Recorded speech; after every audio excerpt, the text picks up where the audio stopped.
मैं गुरुजी से मिला था संगत जी तो मुझे सदा मुख्य अभियंता कहकर संबोधित करते थे। मैंने उनको बताया कि मैं प्रबंध अभियंता के पद से सेवानिवृत्त हुआ हूँ, पर उन्होंने कहा कि जय गुरु जी संगत जी गुरु की चैनल गुरु जी सत्संग 4x7 पर आप सभी का मोस्ट वेलकम है। संगत जी आज हम गुरु जी की ब्लेस पुरानी संगत जी का सत्संग सुनने वाले हैं। संतोष सिंह जो चंडीगढ़ से हैं और अपने गुरु जी की ब्लेसिंग्स, गुरु जी के चमत्कार, उनके एक्सपीरियंस यहाँ सत्संग में शेयर किए गए हैं। आज से आप सभी गुरु जी के पावन सत्संग को 1-to-1 कनेक्शन बनाते हुए सुनेगा। जो भी विचार, जो भी भाव आपको सत्संग सुनते समय आ रहे हैं वो जरूर आप अपने कमेंट सेक्शन में टाइप कर सकते हैं। गुरु जी से अरदास लगा सकते हैं तो आपकी अरदास जरूर कबूल होगी। संगत जी हम बात करते हैं गुरु जी के पावन मंत्र जाप से शुरू करते हैं। आज से आप सभी मेरे साथ गुरु जी का पावन मंत्र जाप कीजिएगा। ओम नमः शिवाय शिवजी सदा साई, ओम नमः शिवाय गुरुजी सदा साई, ओम नमः शिवाय शिवजी सदा साई, ओम नमः शिवाय गुरुजी सदा साई। गुरु जी सत्संग बोलते समय करते समय मुझसे अगर कोई भूल चूक हो जाए तो मुझे माफ कीजिएगा गुरु जी, आप भी संगत जी गुरु जी के शुक्राना सत्संग शेयर करने के लिए आप वीडियो के नीचे डिस्क्रिप्शन बॉक्स में व्हाट्सएप लिंक मिलेगा, वहां पर क्लिक करके गुरु जी का शुक्राना सत्संग भेज सकते हैं। और अगर आपको गुरु जी का व्हाट्सएप ग्रुप ज्वाइन करना है तो आप तब भी उसी लिंक पर क्लिक करके हमें बता सकते हैं, आपको व्हाट्सएप ग्रुप का लिंक शेयर कर दिया जाएगा। जय गुरु जी, शुक्राना गुरु जी। गुरु जी के पहले दर्शन जो मुझे हुए थे संगत जी 1995 में श्री राजपूत के पुत्र के विवाह प्रायोजित स्वागत समारोह भोज पर मैं गया हुआ था। मुझे और मेरे परिवार को जालंधर, पंचकुला, चंडीगढ़ और दिल्ली में गुरु जी के दर्शनों का सौभाग्य प्राप्त होता रहा है। 2006 में दिल्ली में उनके दर्शन हमें 2 साल के बाद हुए संगत जी। इस अवधि में हम उनके आदेश के अनुसार उनके पास नहीं गए थे। गुरु जी के साथ हमारे वर्षों के अनुभव से मैं कह सकता हूँ कि वह हमारे युग के सच्चे महापुरुष हैं। घटना 1994 की संगत जी, जब गुरु जी चंडीगढ़ में थे। मेरी पत्नी और मेरी पुत्र वधू और मैं उनके दर्शन उपरांत घर के लिए निकल ही रहे थे। हमें वापस बुलाकर उनके कक्ष में ले जाया गया। गुरु जी ने कहा वह हमें आशीर्वाद देंगे। उन्होंने हमें अपना मस्तक वक्ष स्थल और कंधों के पीछे सूंघने के लिए कहा। हमें ऐसी सुगंध प्राप्त हुई जो पहले कभी नहीं मिली थी संगत जी। ऐसा प्रतीत हो रहा था कि यह स्थल दिव्य अमृत के अनंत स्रोत है। उसी वर्ष संगत जी मेरे दोनों टखनों में बहुत पीड़ा होने लगी और बहुत सारी औषधियाँ, दवाइयाँ लेकर के मैं पंचकुला में अपने पारिवारिक चिकित्सालय के पास गया। टेस्ट कराने से पता लगा कि मेरे हीमोग्लोबिन का जो स्तर है वो 13 से 14.1 से गिरकर मात्र 7.2 रह गया है। टखनों की वेदना को भूलकर उन्होंने इस पर ध्यान देने का परामर्श दिया। सेक्टर 34 में सिटी चिकित्सालय PGI में दिखाया गया, किंतु कोई लाभ नहीं मिला संगत जी। मैं दिल्ली के साउथ एक्सटेंशन क्षेत्र में स्थित हीमोग्लोबिन विशेषज्ञ के पास गया। उन्होंने अनेक प्रशिक्षण करवाए और पता लगा कि मेरा ESR 105 है, जो बहुत ऊंचा माना जाता है। उनके विचार से मेरा हीमोग्लोबिन का जो संबंध है वो अस्थियों से था। कोई अन्य विपरीत लक्षणों के अभाव में वह मुझे चिकित्सालय लेकर गए, जहां पर अस्थि मंजा का प्रशिक्षण होना था। जब हमें पता लगा कि यह रक्त कैंसर के लिए है, हम भौचके रह गए। उस शनिवार के दिन मेरे शरीर में 20 से अधिक नमूने एकत्रित किए गए। सोमवार की रात को पता लगना था। मैं भयभीत था। मैंने चंडीगढ़ में अपने पुत्र को गुरुजी से मिलकर उनको स्थिति से अवगत कराने और मेरे जीवन के लिए प्रार्थना करने को कहा। गुरुजी ने मेरी पुकार सुनी संगत जी और कहलवा दिया कि सब परिणाम अनुकूल हैं, पॉजिटिव हैं।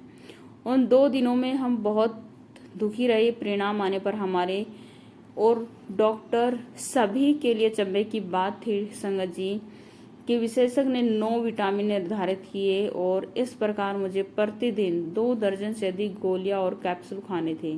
अगले दिन मैंने चंडीगढ़ गुरुजी की संगत में उनको विस्तार से बताया संगत जी।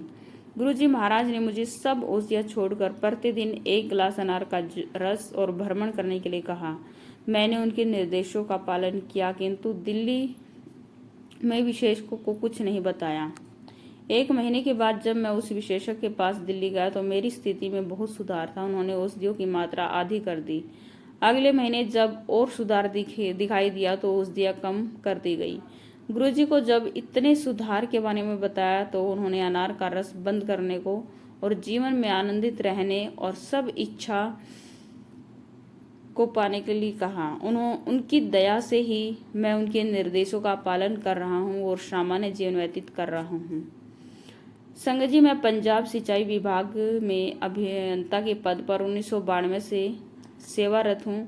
अपने सेवा काल में 1964 से 68 तक फलिस्का में एसडीओ रहा था और फजिल्का पाकिस्तान सीमा से केवल 4 किलोमीटर सीधी दूरी पर स्थित है संगत जी। और 1965 में जब पाकिस्तान ने भारत पर आक्रमण किया तो नागरिकों में हलचल मच गई थी संगत जी।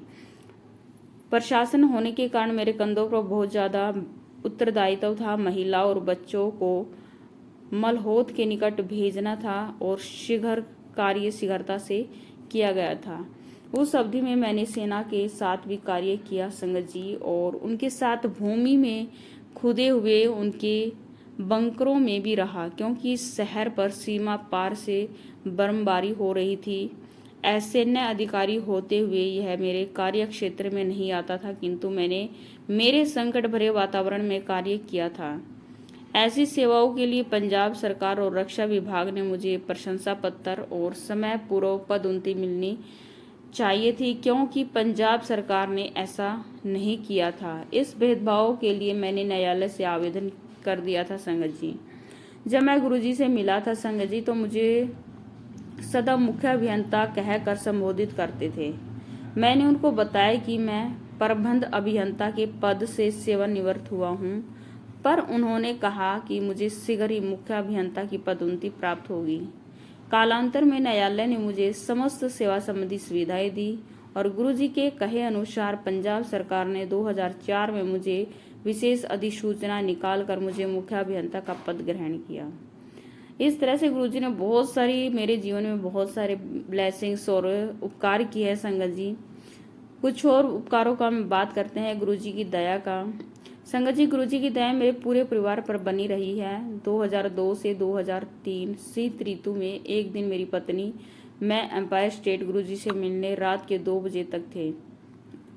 सर्दी बहुत थी संगत जी। बाहर निकलने के लिए बाद मेरी पत्नी ने कहा, पिछले 1.5 घंटे से उसकी बाई हथेली में बहुत पसीना आ रहा है। उस समय कोई डॉक्टर मिलने का पर्सन ही नहीं था। कुछ गड़बड़ अवश्य थी। हम वापस गुरुजी महाराज के पास गए और उन्हें समस्या से अवगत कराया। उन्होंने मेरी पत्नी का हाथ अपने हाथ में लिया और बोले, कहाँ दर्द है? कोई दर्द नहीं है, जाओ आनंद में रहो। उनके यह कहते ही वेदना समाप्त हो गई। अगले दिन जब हम उनके पास पहुंचे तो पीड़ा के बारे में प्रश्न किया। वह इतने दयालु हैं जिसकी हम कल्पना भी नहीं कर सकते संगत जी। इस भौतिक और माया मोह के संसार में एक सच्चे महापुरुष का दिव्य आश्रय प्राप्त करना बहुत कठिन है संगत जी। संतों के विस्तृत परिवार में एक को दूसरे से भिन्न करने वाले नियम तभी पता लग सकते हैं जब हम एक ऐसे संत के पास पहुंचे जिसके सदृश्य कोई और नहीं है। ईश्वर के वास्तविक संदेश मानवता में फैला रहा हो, दूसरों के लिए जैसे उसे धन और अन्य भौतिक वस्तुओं में कोई रुचि नहीं हो। वह अपनी असीमित शक्तियों का प्रयोग मानवता के कष्ट और चिंताओं को नष्ट करने में लगाए। श्री गुरुजी महाराज ब्रह्म ज्ञानी हैं, जो इस नश्वर संसार में भटके मनुष्यों को सही राह दिखाने, मोक्ष प्राप्ति के लिए सही मार्ग बताने के लिए आए थे। हम भाग्यवान हैं संगत जी कि हमने उनके बारे में सुना, उनसे मिलने का अवसर प्राप्त हुआ और उनकी कृपा से ही उनमें आस्था है संगत जी। वह मनुष्य रूप में आए हैं, वह मनुष्य नहीं है, वह तो गुरु नानक और शंकर का अवतार है। जय गुरुजी महाराज, जय गुरुजी महाराज, जय गुरुजी, शुक्राना गुरुजी।